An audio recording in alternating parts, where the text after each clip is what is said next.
Start. उपसभापति जी, जो चर्चा आज इस विषय पर यहाँ पर चल रही है, मेरे विचार से यह काफ़ी गंभीर और महत्वपूर्ण है, क्योंकि इसका संबंध सारे देश की आबादी से है।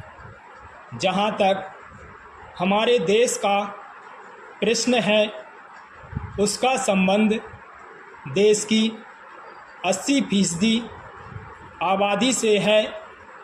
अभी हमारे अनेक माननीय साथियों ने कहा है कि सरकार दूसरे देशों से इतना अनाज मंगाने पर जो धन खर्च कर रही है, उस धन को यदि हमारे देश के किसानों को देती तो हमारे देश के किसान अनाज की पैदावार बढ़ाते और हमको विदेशों से अन्न का आयात नहीं करना पड़ता।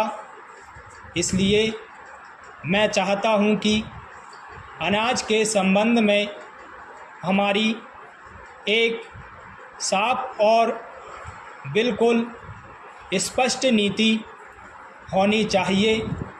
किसान को क्या चाहिए वह हम उसे दें, और किसान से क्या लेना है उसकी कीमत भी तय करें।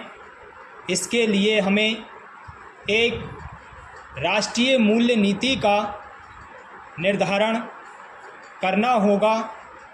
किसान का अन्न पैदा करने में कितना व्यय होता है और उसको ज़रूरत की वस्तुएं किस कीमत पर मिलती हैं, इन दोनों में तालमेल होना चाहिए।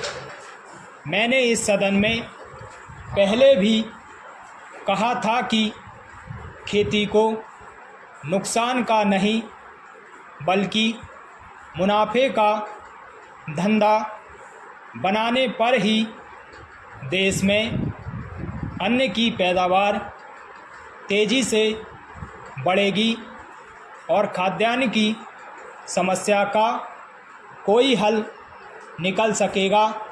पैरा सभापति महोदय, इस देश में जो सरकार की आमदनी होती है, अगर उसका ज़्यादातर हिस्सा सरकारी कर्मियों की तनख्वाह पर ही व्यय हो जाए तो इस प्रकार से तो देश में महंगाई में बढ़ोतरी होती चली जाएगी।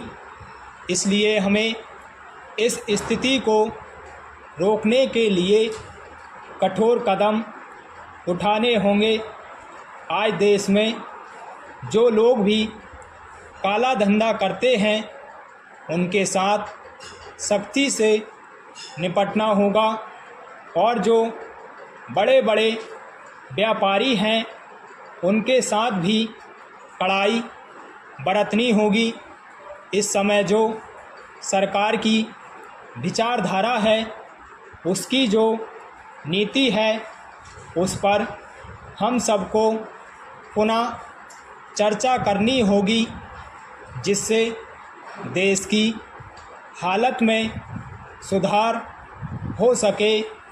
करोड़ों रुपए का अनाज जो आज बाहरी देशों से मंगाया जा रहा है, इस पर मुझे कोई आपत्ति नहीं है।